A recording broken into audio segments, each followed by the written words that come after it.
기억하고 기록하는 감사, 기억하고 기록하는 감사라는 제목으로 말씀을 나누겠습니다. 여러분들, 지난주 주일날 나눴던 설교의 제목을 기억하십니까? 그러면 지난주 주일날 교회에서 먹었던 점심 식사 메뉴는 기억나십니까? 한 가지만 더 여쭤볼게요. 지난 주일날 노방전도 할 때 비가 온다고 했다가 비가 안 왔던 건 기억나십니까? 네. 특별한 의미를 두면은 기억하고요. 당연하게 여기면 기억이 안 납니다. 매주마다 우리가 예배를 드리기 때문에 설교 제목이 기억나기가 어렵습니다. 사실은요, 설교 한 사람도 그거 하기가 참 어렵습니다. 하지만 그날에 특별한 은혜를 받으면 그것을 기억할 수 있습니다. 우리 교회 성도님 중에 어떤 분은요, 옛날에 교회에 처음 갔을 때 그날의 설교 내용이 순종에 대한 이야기였다고 합니다. 그러니까 그날 그 순종이라는 말을 들었는데 그게 마음에 남았기 때문에 수십 년이 지나도 그 마음속에 남아있는 것입니다. 그것처럼 특별한 은혜를 받으면 오랜 시간이 지나도 기억에 남습니다. 점심 식사 메뉴도 마찬가지예요. 집에서 닭 먹고 싶다 그랬는데 교회에 딱 갔더니 닭볶음탕이 딱 나왔어요. 그런 사람들은요, 그게 기억에 남는 것입니다. 우리 오늘 아직 안 왔는데 성현이가 저한테 저랑 통화하면서 그랬어요. 목사님은 밥 메뉴를 어떻게 아세요? 그러는 거예요. 왜냐면 제가 성현이 교회 오라고 이렇게 권할 때 성현아 내일 맛있는 거 나오는 날이야 하고 얘기하거든요. 그러면 또 더 기쁘게 나올까 봐. 그랬더니 그 아이가 저한테 목사님은 어떻게 맛있는 거 나오는 날은 아느냐고 그러는 겁니다. 닭 먹고 싶다 그랬는데 닭볶음탕이 딱 나오면 밥을 통해서도 우리가 은혜를 받습니다. 또 한 가지는요, 전도할 때 비 온다고 했다가 비 안 온 것도 마찬가지입니다. 노방전도를 해야 되는데 8월 달에는 부채를 나눠줘야 되는데 어떡하나 일기예보를 봤더니 비가 온대요. 오후에. 그래가지고 하나님 앞에 기도합니다. 저만 기도한 게 아니었어요. 제가 수요일 예배, 금요일 기도회, 새벽 기도회 때 두 제목을 내고 같이 기도했거든요. 그랬는데 오후에 하나님 오후에 비 오면 안 됩니다 기도하다가 생각하니까 그럼 오전에 교회 오신 분들이 얼마나 불편하겠어요. 하나님 조금만 더 참아주세요 했거든요. 그랬더니 비가 왔어요, 안 왔어요? 안 왔어요. 이게 참 감사하죠. 이것처럼 특별하게 의미를 두면 기억하고요, 당연하게 여기면 기억이 안 납니다. 그런데 의미를 두고 기억하면 그게 감사로 이어집니다. 오늘 말씀 2절은 같이 읽어볼까요? 이렇게 말씀합니다. 내 영혼아 여호와를 송축하며 그의 모든 은택을 잊지 말지어다. 성경은요, 수도 없이 잊어버리지 말아라, 기억해라 하고 말씀합니다. 왜 그렇습니까? 사람은 받은 은혜를 금방 너무 쉽게 잊어버리기 때문입니다. 우리 역시 마찬가지입니다. 은혜는요, 금방 잊어버리는데 상처와 실망은 오랫동안 붙잡습니다. 그래서 마음이 메마르고 입술에 불평이 많아지는 것입니다. 그러나 우리 믿음의 사람들은 세상 사람과 달라야 합니다. 은혜를 기억하는 사람, 그래서 감사하는 사람들이 다 되시기를 예수님 이름으로 부탁을 드리겠습니다. 오늘 말씀 시편 103편은요, 다윗이 했던 감사의 노래입니다. 다윗은 왕궁의 안락함 속에서 이 시를 지은 것이 아니었습니다. 전쟁과 고난과 배신과 도망의 깊은 터널 가운데 사실은 불평할 이유가 더 많았지만 하나님 앞에 이 시를 지었습니다. 그래서 자기 자신을 향해서 이렇게 명령했습니다. 내 영혼아 여호와를 송축하며 그의 모든 은택을 잊지 말지어다 하고 명령했습니다. 어렵고 힘든 상황이었지만 다윗은 그 어려운 일들보다 더 크신 하나님을 바라보면서 그때 받았던 은혜를 기억했습니다. 기억했기 때문에 불평 대신에 하나님을 찬양할 수가 있었던 것입니다. 오늘 광고 때 말씀드렸던 것처럼 우리 교회는 100일의 감사 여정을 시작합니다. 이 여정의 첫걸음은 기억하는 것, 또 기록하는 것입니다. 그동안에는 너무 사소해서 너무 작아서 그냥 지나쳤던 일들, 당연하게 여기며 잊어버렸던 일들, 이런 것들을 은혜로 받아들이고 의도적으로 기억하고 감사를 고백하면 우리 삶이 하나님의 은혜로 가득가득 채워질 줄로 믿습니다. 오늘 말씀 통해서 함께 은혜를 나누겠습니다. 첫 번째로 감사는 기억에서 시작됩니다. 오늘 말씀 2절을 다시 읽어보겠습니다. 시작. 내 영혼아 여호와를 송축하며 내 모든 은택을 잊지 말지어다. 아멘. 여기에 나오는 잊지 말지어다 하는 말은요, 건망증을 말하는 것이 아닙니다. 고의로 외면하는 태도를 말합니다. 은혜를 입었지만 모른 척 하는 것을 말하는 것입니다. 반대로 기억하다, 이 기억한다는 것은 히브리어로 자카르라고 하는데요, 이 말은 되새기면서 기억하는 것을 말합니다. 하나님의 은혜를 기억하면 자연스럽게 입에서 감사가 고백되게 됩니다. 또 순종하게 됩니다. 그래서 다윗은 자기의 영혼을 향해서 잊지 말라고 명령했습니다.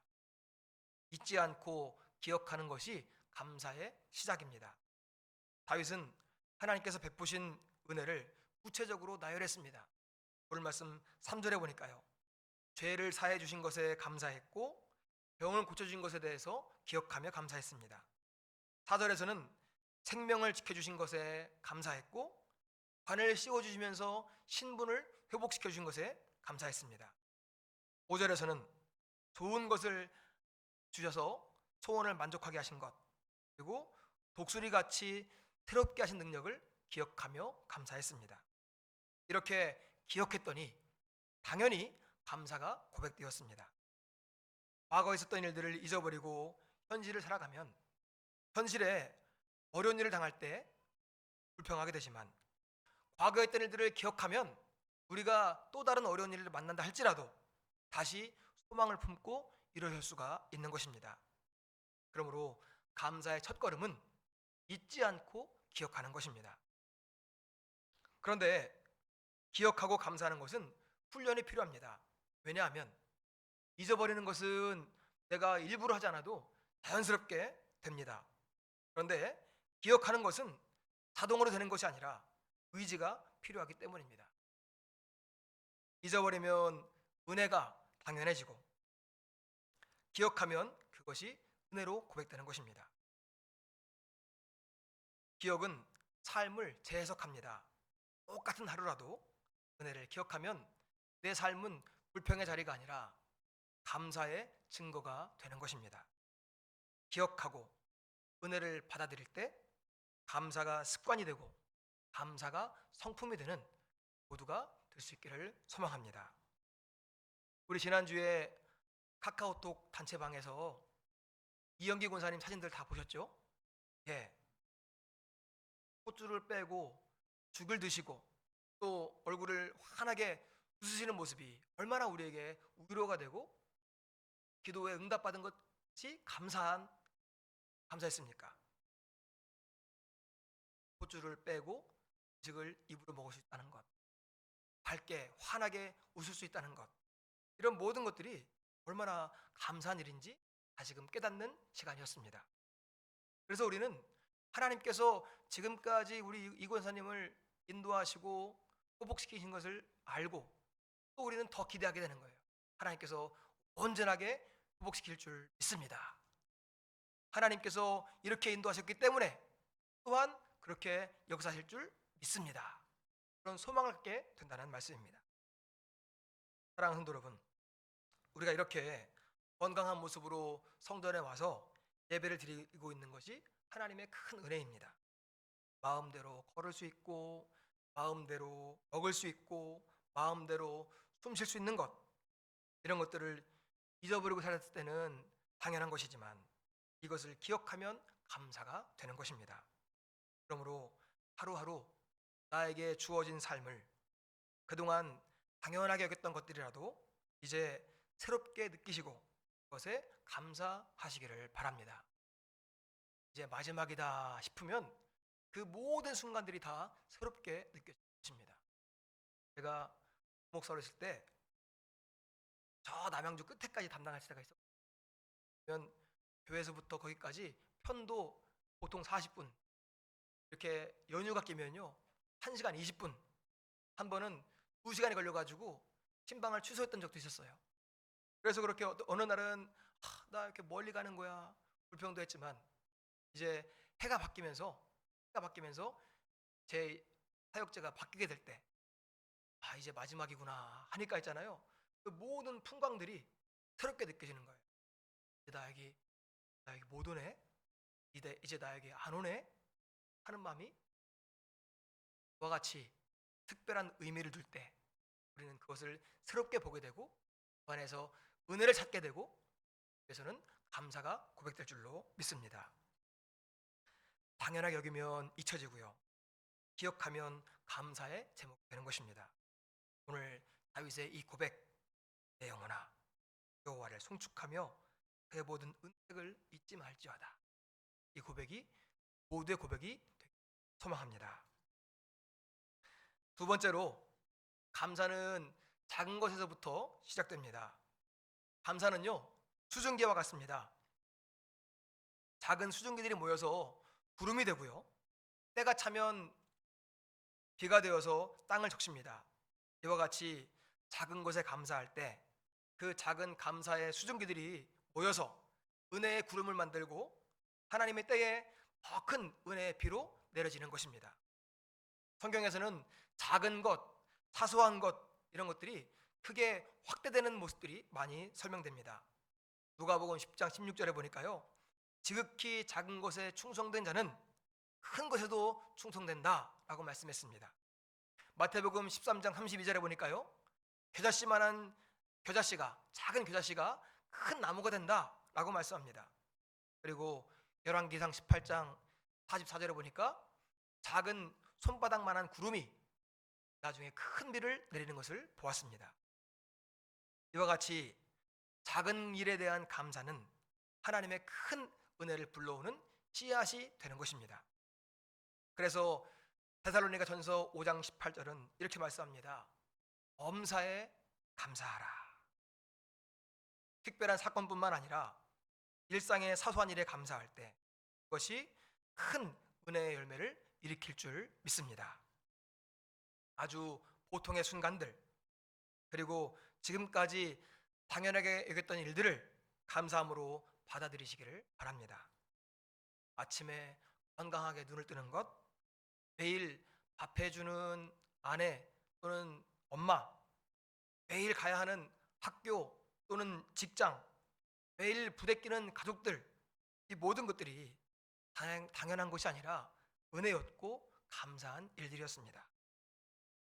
그래서 우리가 구체적으로 작은 것에 감사하는 것을 이번 주에는요 의도적으로, 이제 감사의 길을 써야 되니까 의도적으로 연습을 해야 합니다.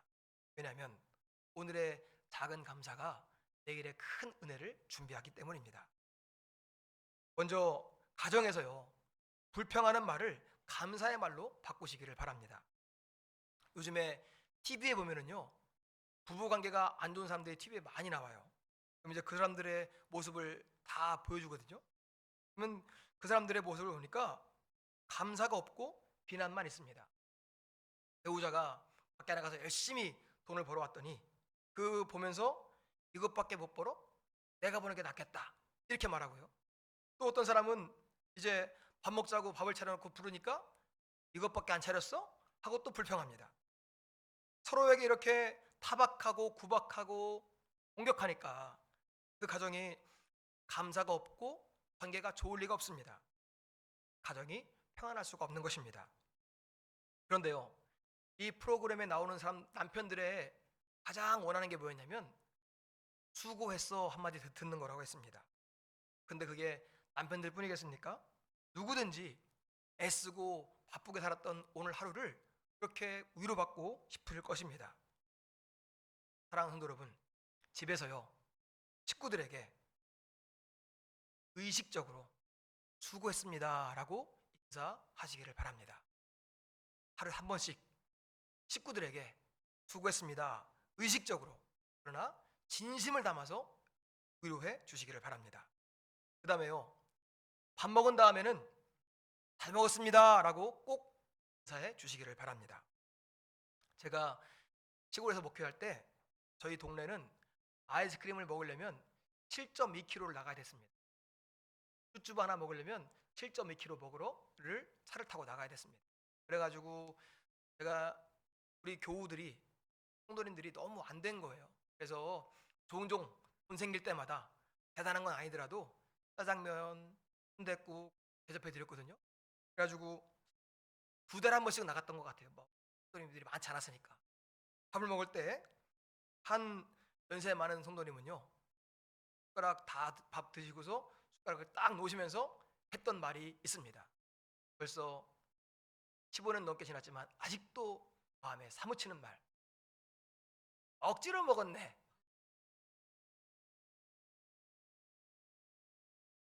뭐라고 했다고요? 억지로 먹었네.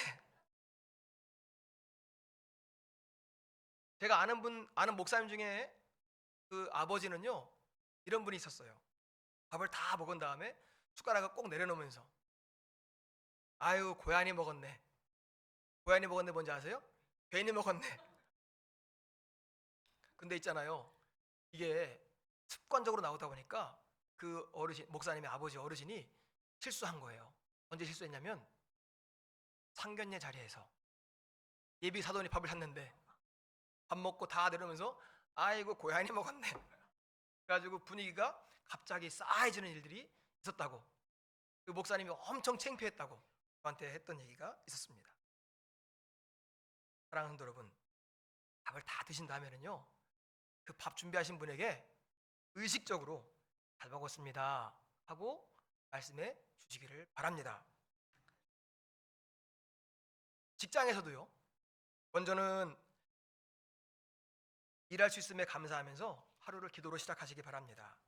또 늘 만나는 직원들이지만 직원들이랑 대화를 하고 또 자료를 주고받을 때 그냥 받지 말고 빠르게 확인해 줘서 고맙습니다, 덕분에 자료 준비 잘했습니다 하면서 구체적인 인사하면서 생기를 전하시기 바랍니다.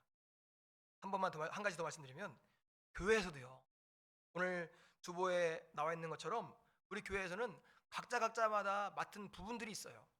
그러니까 그런 봉사하는 분들을 볼 때 그냥 지나치지 말고요, 고맙습니다, 수고하십니다 하면서 칭찬하고 격려해 주시기를 바랍니다. 여러분들 다, 대부분이 다 각자의 자리에서 봉사하고 계시거든요. 그런데 제가 이 시간에는 한분을 좀 칭찬하고 싶은데, 뭐냐면 모두 다 감사하지만 예배 시간에 가장 긴장하는 분들이 있습니다. 우리 방송실에서 봉사하는 분들입니다. 왜냐하면요, 실수하면 예배가 흐트러져요. 그래서 얼마나 긴장하는지 모릅니다. 우리 교회 성도님들은 안 그러신데 다른 교회 보니까 이런 일이 있어요.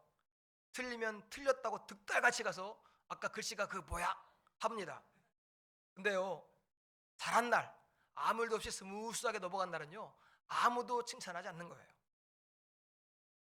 그러니까 우리 방송실에서 봉사하는 분들, 은혜롭게 예배 잘 드리길 위해서, 또 은혜 받기를 위해서 기도해 주시고, 만나면 고맙다고 격려해 주시기를 바랍니다. 제가 이런 일들을 여러 부분에서 봤기 때문에 드리는 말씀이에요. 우리 교회가 아니라 다른 교회 보니까 그렇더라고요.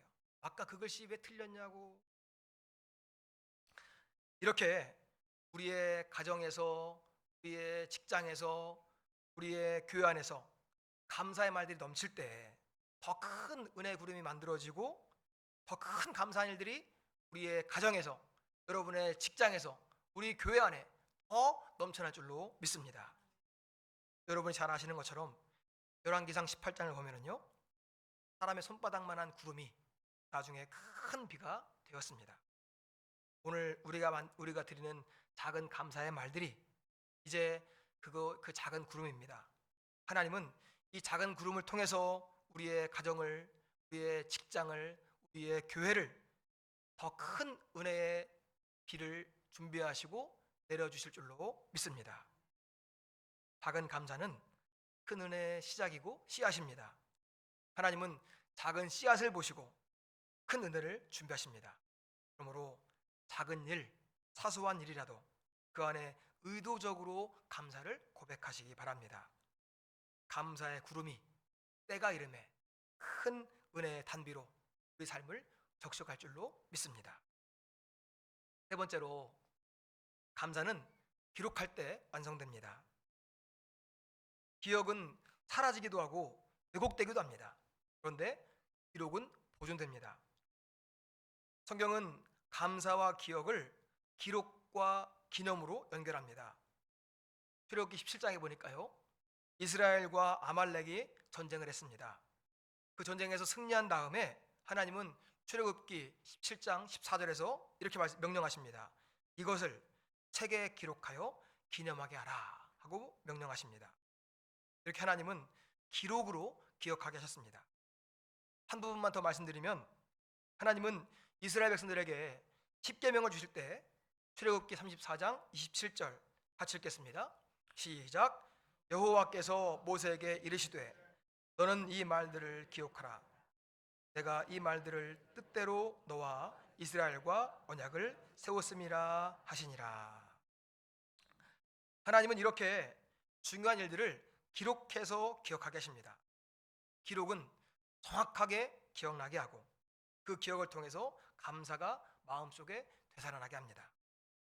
우리 삶에서도 마찬가지입니다. 여러분들 일기 써보신 분들은 아실 겁니다. 한 번씩 읽어보게 되잖아요. 그러면 그때 감정들이 일어나고요, 그때 감사했던 일들이 되살아납니다. 제가 아는 한 성도님은 오랜 시간 투병하고 계십니다. 마음이 계속해서 전이 되어서 투병의 시간이 길어지고 있는데, 투병하는 동안 매일 하루에 2줄씩 감사의 얘기를 썼습니다.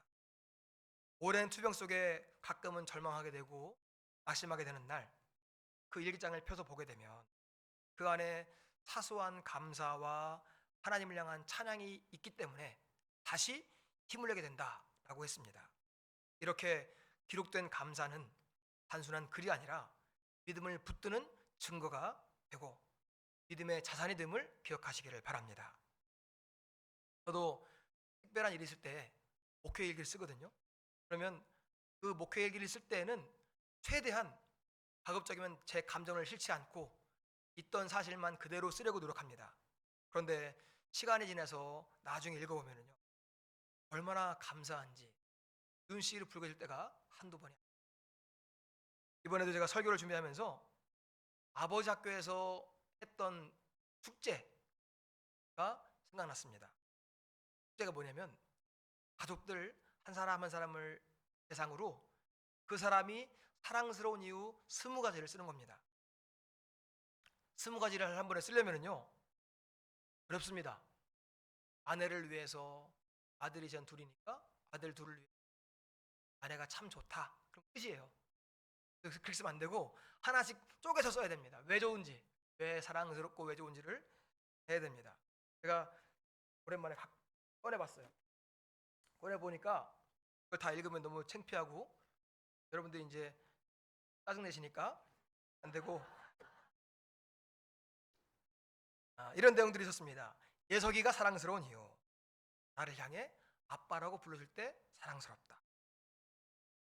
일어나자마자 자동으로 아빠 안녕히 주무셨어요 할 때 사랑스럽다. 이렇게 쪼개서 써야 되는 겁니다. 예광이가 사랑스러운 이유, 엄한 부모를 만나 혼날 때도 많지만 그래도 가슴으로 파고드니 사랑스럽다. 새까만 눈동자로 나를 바라볼 때 사랑스럽다. 아내가 사랑스러운 이유, 엄마가 된 후 더 용감해진 모습이 놀랍고 사랑스럽다. 이 정도만 하겠습니다.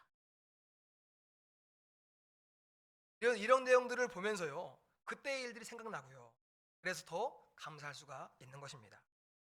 사랑하는 성도 여러분, 기억만으로는 충분하지 않습니다.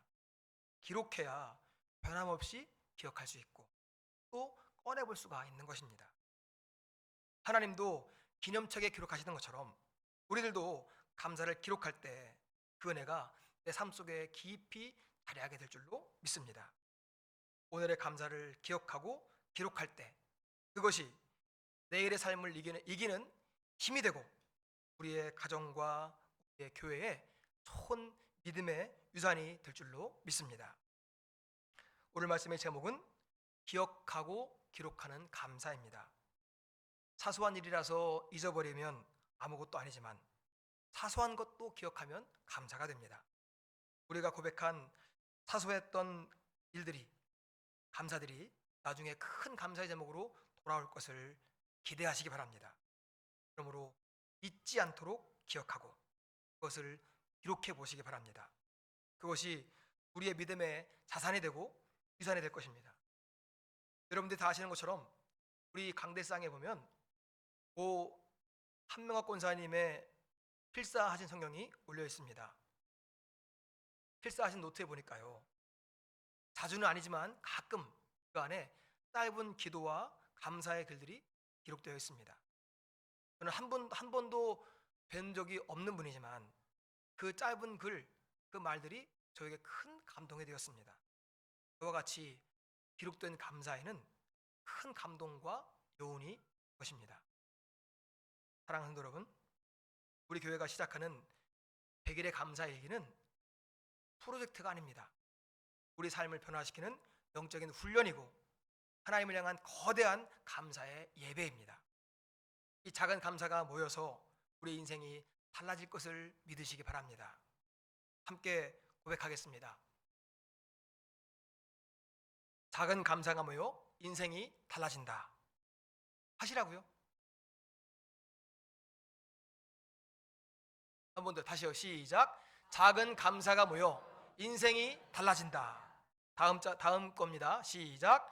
감사일기는 하나님을 향한 예배, 찬양이며 예배이다. 한 번 더요. 감사일기는 하나님을 향한 찬양이며 예배이다. 아멘. 한 분도 빠짐없이 이 100일의 여정에 동참하시기 바랍니다. 저는 올해 말에 달라져 있을 여러분들의 삶이 기대됩니다. 또 올해 말에 우리 교회에 좋은 일들이 많아질 것이 기대됩니다. 사랑하는 성도 여러분, 이 하나님을 향한 거대한 감사의 예배에 한 분도 빠짐없이 동참하시기를 소망합니다. 이 100일간의 감사의 고백들이 큰 은혜의 구름이 되어서 우리의 삶과 가정을 적시는 은혜의 단비가 될 줄로 믿습니다.